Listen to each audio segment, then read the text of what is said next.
안녕하세요. 저는 사려 깊은 수다의 박정은 수녀입니다. 저의 이 다락방에 오신 것을 환영합니다. 오늘은 여성주의와 관련해서 몸에 관해서 한번 이야기를 해보려고 합니다. 몸이라는 것이 무엇이고 또 몸과 우리와의 관계는 어떤 것인가, 또 우리가 지금 가지고 있는 그런 몸에 대한 인식은 어디에서 오는 것인가, 이런 것들을 한번 생각해 보려고 합니다. 우리가 왜 말할 때 몸 따로 마음 따로 그런 말 많이 쓰죠. 그래서 보면은 이제 그 몸에 대해서 또 우리가 마음에 대해서 어떤 것이 더 중요한가 이렇게 물어보면 글쎄요, 마음이 아닐까요? 이런 말들을 많이 하기도 합니다. 네, 여러분들은 어떻게 생각하세요? 몸이 더 중요하세요? 마음이 더 중요하세요? 물론 정답은요, 몸과 마음이 다 중요합니다. 근데 우리가 한번 이제 언어로, 우리 말로 이렇게 생각해 볼까요? 대개는 이제 순음, 입술로 내는 소리가 아기들이 가장 먼저 발음하는 소리죠. 엄마, 엄마 하는 것도 이게 엄마, 입술을 사용하는 그런 순음인데요. 마와 관련해서 몸이라는 것, 또 마음이라는 것, 인간에게 아주 가장 중요한, 가장 먼저 발설하게 되는 그런 중요한 게 아닌가. 그래서 우리 이 조상들이 참 슬기롭게도 몸이라고 불렀고 또 마음이라고 이렇게 불렀던 것이 아닐까, 이런 생각을 하게 됩니다. 몸과 마음의 관계는 무엇일까? 여러 철학자들이 마음이 중요하고 몸은 중요하지 않고 여러 이야기들을 했는데요. 오늘 그래서 한번 철학의 어떤 흐름들을 잠깐 보려고 합니다. 저는 결론부터 말하면 몸과 마음의 관계는 메비우스 띠와 같아서 안이 밖이 되고 또 밖이 안이 되는 그런 서로 이어지는 관계에 있다고 생각합니다. 우리 말로 몸, 마음처럼 그것이 이렇게 떨어져 있지 않다는 것이죠. 그래서 마음이 담기는 것이 몸이고 또 몸은 마음을 형성하기도 하고 또 마음을 표현하기도 하고 또 그런 서로 유기적인 그런 관계 속에 저는 있다고 생각해요. 그래서 몸이라는 말을 우리가 굉장히 참 다양하게 쓰기도 하지만, 몸은 나 개인의 몸, 나의 개인의 아이덴티티를, 나의 정체성을 주는 것이고, 또 몸이 있기 때문에 사실은 경계예요. 이거 경계가 생기는 거죠. 그래서 내 몸을 누가 때리면 내가 하지 말라고 방어를 하게 되는 거죠. 근데 만약에 몸이 없다면 경계가 없는 것입니다. 그런데 요즘에 이렇게 우리가 팬데믹을 겪으면서 이 몸이라는 것이 내 개인의 몸만이 아니구나 하는 것들을 더 깨닫게 되고 있는 중이죠. 지금 우리가 더 나아가선 이 지구의 몸, 우리 지구라는 몸 속에 우리가 같이 있다는 거, 그리고 또 어떤 우주의 몸, 이런 것들을 이렇게 이제 생각을 하게 좀 되는 그런, 굉장히 어떤 몸이라는 개념 자체에도 우리가 도전을 좀 받게 되는 그런 때에 있지 않나, 이렇게 생각이 됩니다.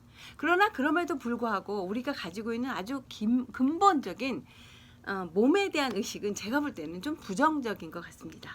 그 이유는 종교적인 것, 문화적인 것, 여러 가지가 있겠죠. 정치적인 것. 그런데 첫째, 우리가 서구에, 특히 그리스의 철학을 따라왔다는 거죠. 그 철학이 기본적으로 서구의 사상, 또 특히 기독교의 기본적인 사상의 틀을 제공했기 때문에 더욱더 그렇습니다. 특히 이제 고대 그리스에서는 보이지 않는 것, 절대적인 어떤 진리, 로고스, 또 질서, 이성, 이런 것들은 보이지 않고요.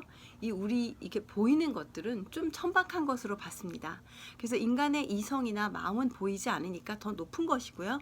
보여지긴 우리의 몸은 좀 천박한 것이에요. 그래서 플라톤 같은 경우도 그렇게 얘기하죠.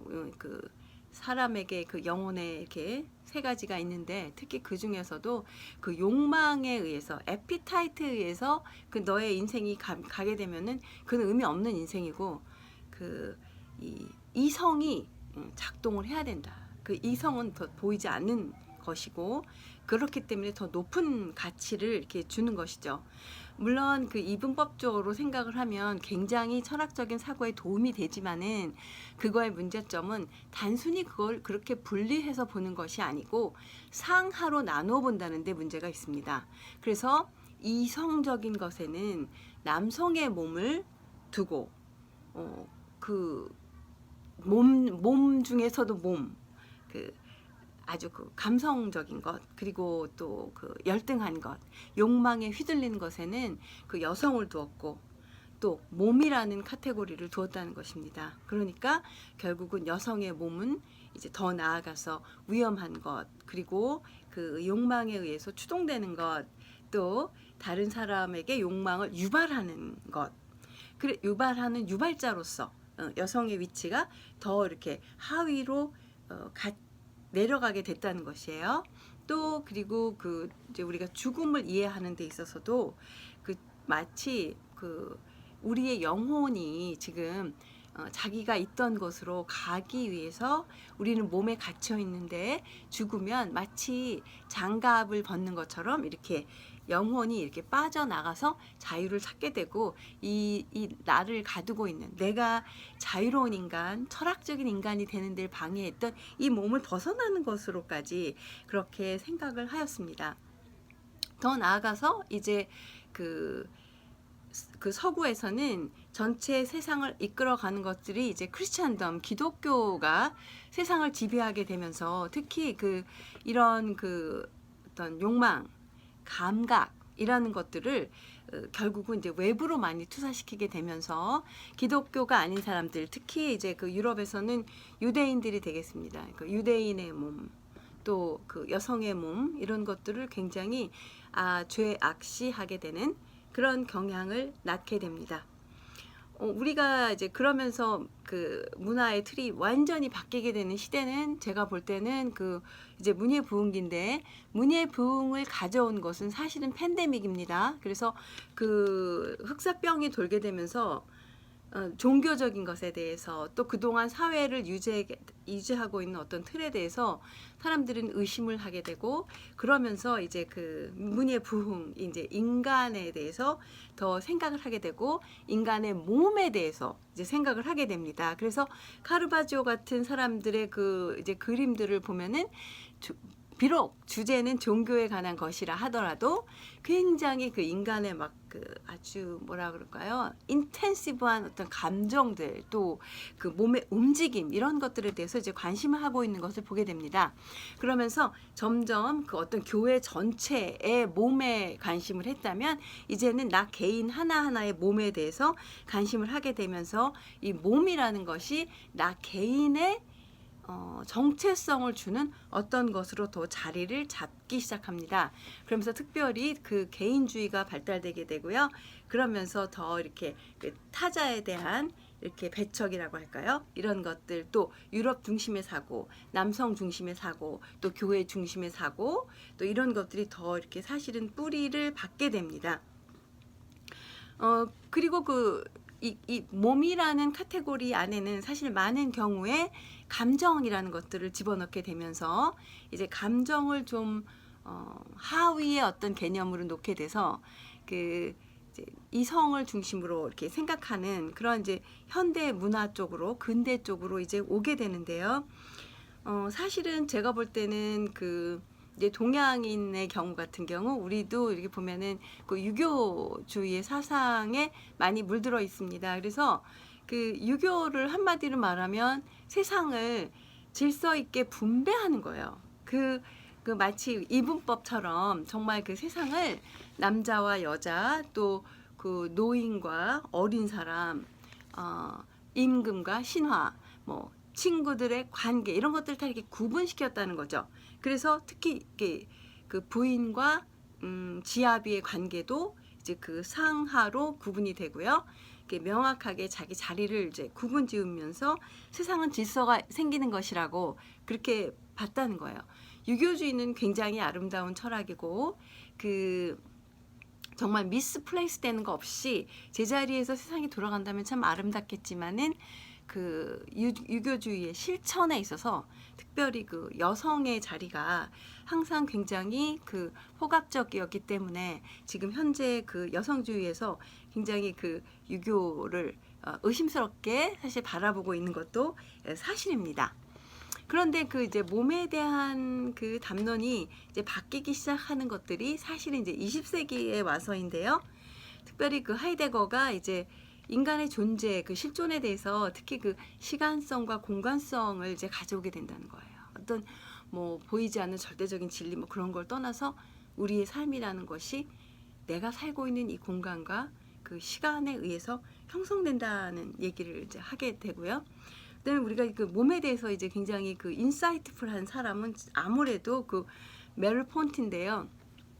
그 이 사람은 그 감각이라는 것, 우리가 그 센슈얼한 그 감각들을 통해서 그 어떤 세상을 인지해 나가고 또 이 그 몸을 중심으로 해서 그것들을 실천해 나간다라는 점에서 그 모든 사고의 모든 의식의 한 가운데 몸을 두기 시작했다는 것입니다.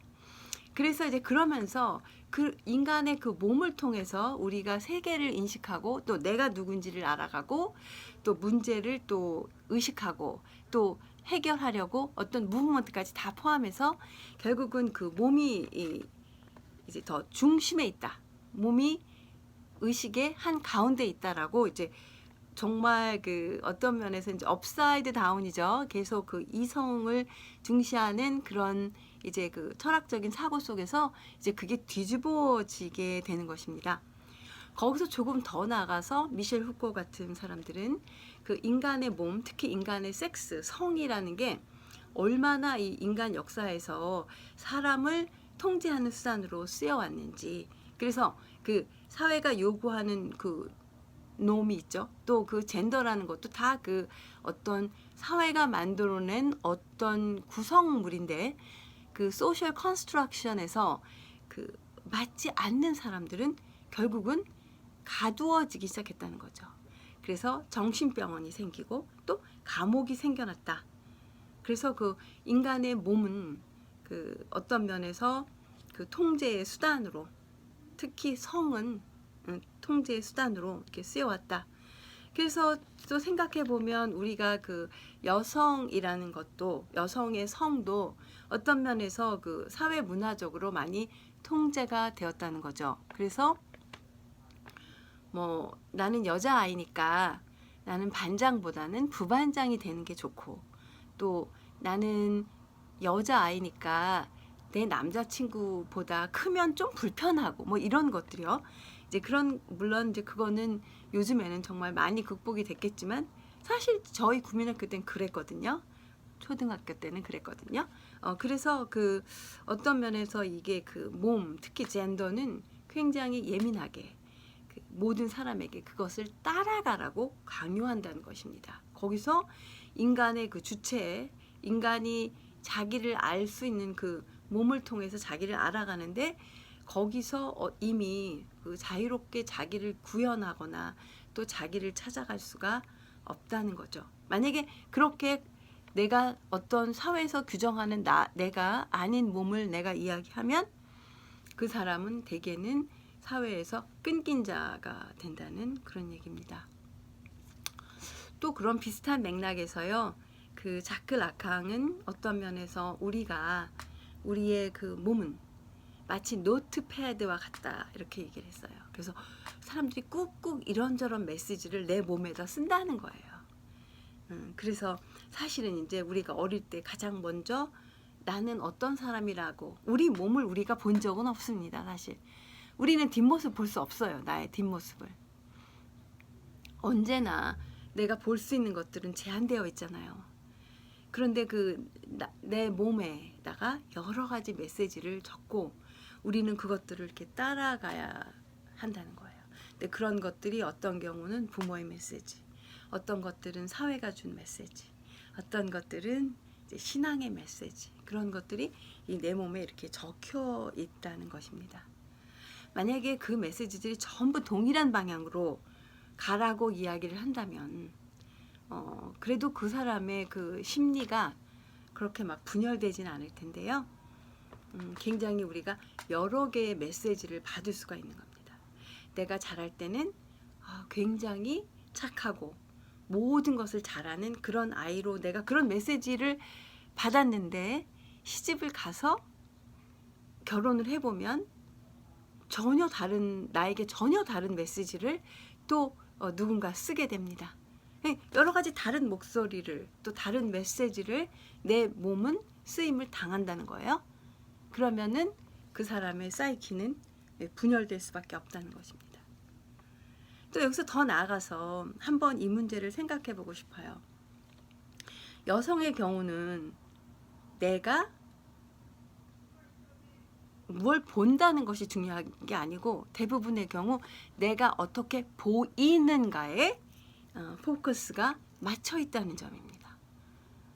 내가 이뻐 보이는 것으로서 나의 존재를 자꾸 확인하고 싶은 거예요. 나는 내가 어떤 사람을 이뻐하는 게 중심이 아니고 나는 어떻게 보이는가가 더 중요하다는 거예요. 그러다 보면 내가 한 사람만 맞추면 돼요. 나는 착한 사람이면 돼요. 그러나 사회의 메시지는 조금 더 복합적이죠.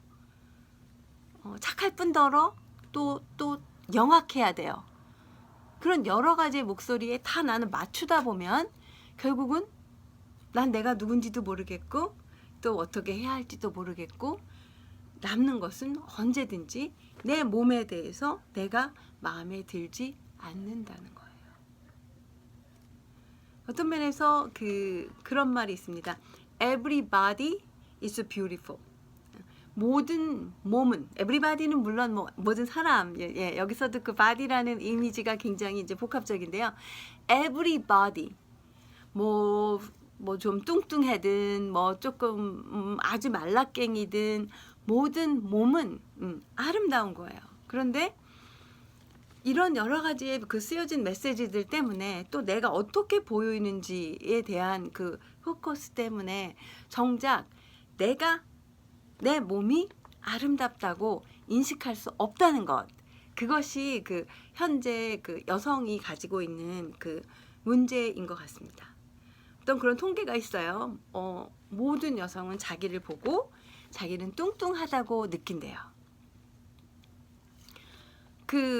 또 우리가 어떤 면에서 이제 이 미디어 시대를 살면서 그 almost impossible한 바디 이미지들을 보고 또 그 이미지를 아름답다고 칭송하는 그런 문화 속에서 이렇게 살고 있습니다. 그렇기 때문에 우리는 우리의 몸을 있는 그대로 사실은 이렇게 어프리시에이트하거나 아름답다거나 이렇게 볼 수 없습니다. 우리 몸이 무결점하다는 것은 우리 몸이 병이 들지 않아서, 우리 몸이 늙지 않아서, 또 우리 몸이 완벽한 S라인이어서가 아니죠. 그것 자체로가 나이고 또 내가 이 몸을 통해서 세상 안에 있고 또 세상을 인식하고 세상과 만나고 세상과 소통하면서 이렇게 살아가기 때문에 아름다운 것입니다. 내가 어떤 미디어에 나오는 어떤 상품은 아니라는 거예요. 그래서 이 미디어 시대에 내 몸과 몸이라는 것이 주는 메시지와 또 내가 그것을 받는 메시지 사이에 여러 가지 간극과 사실 갈등이 있는 것은 사실입니다. 그래서 몸이라는 것이 정말 무엇인지를 한번 이렇게 다시 이렇게 숙고해야 할 것 같아요. 우리는 우리의 몸을 볼 수 없어요. 또 내가 거울로 내 얼굴을 본다 하더라도 그것이 얼마만큼의 나일 수 있는 것인지 그것은 또 다른 문제죠.